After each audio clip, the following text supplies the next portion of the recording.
అందరికీ మన ప్రభువును రక్షకుడైన యేసుక్రీస్తు వారి పేరిట ప్రేమపూర్వకమైనటువంటి వందనాలండి. ప్రియులారా, మనలో కొంతమందికి కొన్ని విషయాలంటే భయం ఉంటుందండి. అఫ్కోర్స్ కొంతమందికి అన్ని విషయాలంటే భయం ఉంటుంది. కొంతమంది ఎగ్జామ్స్కి భయపడుతూ ఉంటారు, కొంతమంది ఇంటర్వ్యూస్కి భయపడుతూ ఉంటారు, కొంతమంది లైఫ్ పార్ట్నర్ని చూస్ చేసుకునే విషయంలో భయపడుతూ ఉంటారు, కొంతమంది చిల్డ్రన్ని పెంచే విషయంలో భయపడుతూ ఉంటారు, కొంతమంది ప్రతి దానికి భయపడుతూ ఉంటారండి. అయితే ఈ భయాన్ని ఎలా పోగొట్టుకోవాలి అనడానికి అనేకమైనటువంటి కౌన్సిలింగ్ సెంటర్స్ కూడా ఉన్నాయి. అయితే వాటన్నిటికి వెళ్ళటం వల్ల మేబీ ఉపశమనం రావచ్చేమో, అది టెంపరీ మాత్రమే. బట్ పర్మనెంట్గా అన్ని విషయాల పట్ల మనం భయం పోగొట్టుకొని నిర్భయంగా దేవుని యొక్క చిత్త ప్రకారంగా మనం ఎలా బ్రతకాలి అనగానే దానికి ప్రభు అయినటువంటి యేసుక్రీస్తు వారు ఇస్తున్నటువంటి సమాధానం మనం ఒకసారి గమనించినట్లయితే మత్తయి సువార్త 8వ అధ్యాయము 26వ వచనం మనం చూద్దామండి. అందుకైన అల్ప విశ్వాసులారా ఎందుకు భయపడుచున్నారని వారితో చెప్పి లేచి గాలిని సముద్రమును గద్దింపగా మిక్కిలి నిమ్మలమాయెను. అంటే ఎవరు భయపడతారు ఇంతకీ అంటే అల్ప విశ్వాసులు.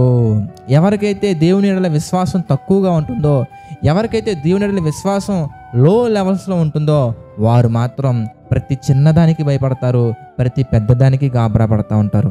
అయితే మనలో ఉన్నటువంటి భయాన్ని పోగొట్టుకోవాలంటే మనం లోకములో ఉన్నటువంటి వస్తువుల మీద, లోకంలో ఉన్నటువంటి మనుషుల మీద, లోకంలో ఉన్నటువంటి ఆపర్చునిటీస్ మీద కాకుండా, వాటి మీద డిపెండ్ అవ్వకుండా, వాటి గురించి మనం ఆలోచించకుండా లోకాలను కలిగించి జగత్తును నిర్మించి అందులో మనల్ని భద్రంగా ఉంచి మన కొరకు అన్నీ చేసి తన సొంత కుమారుని కూడా మన కొరకు అర్పించినటువంటి దేవుని యెడల కనుక మనం విశ్వాసం ఉంచగలిగినట్లయితే my dear brothers and sisters, ప్రతి ఒక్కదాని విషయంలో మనం విజయాన్ని పొందగలం.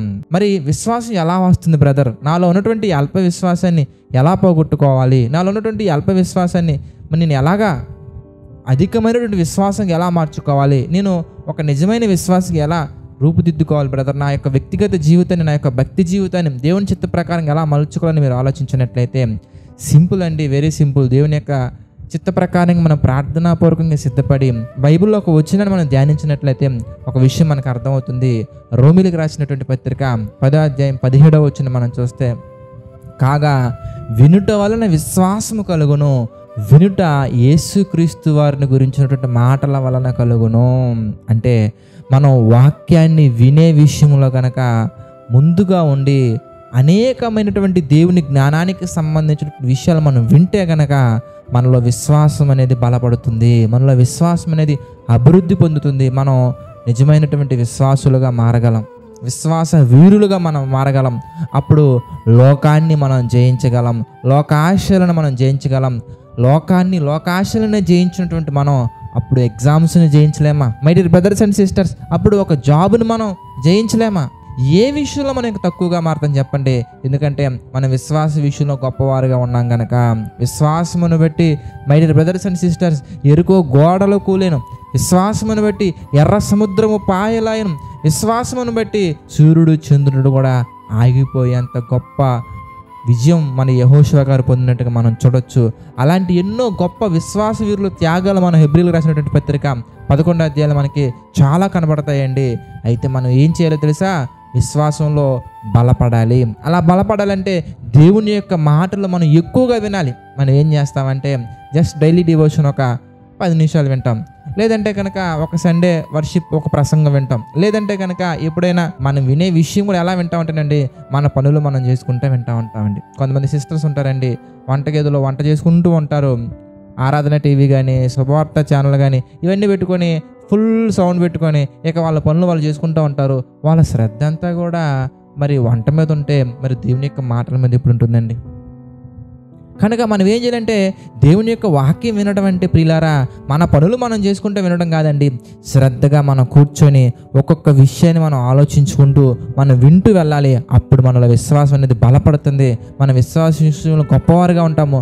అప్పుడు దేనికి మనం భయపడకుండా ప్రతి విషయంలో మనం విజయాన్ని పొందుకోవచ్చు. కనుక నేటి నుంచి ప్రతి ఒక్కరు అలా ప్రయత్నించి దేవుని యొక్క చిత్త ప్రకారంగా అనేకమైన విషయాల్లో దేవుని కృపను బట్టి విజయం పొందుకుంటారని ఆశిస్తున్నా. ఈ మాటలు ముగిస్తున్నాను, ప్రార్థన చేసుకుందామండి.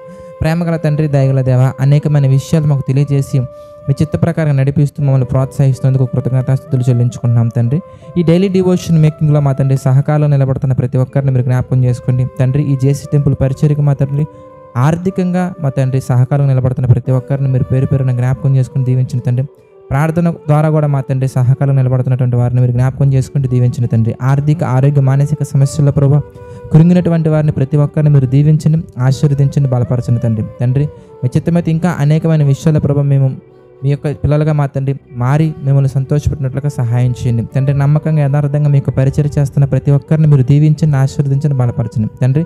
సమస్త మహిమ ఘనత ప్రభావాలు మీకే చెల్లించుకుంటూ ప్రతి ఒక్కటి మీ చిత్త ప్రకారంగా మా అందరి జీవితంలో జరిగించమని వేడుకుంటూ మా ప్రభువును రక్షకుడైన యేసుక్రీస్తు వారి పేరిట ప్రార్థన అడిగి వేడుకొనుచున్నాము తండ్రి. ఆమెన్. అందరికీ వందనాలండి. God bless you all.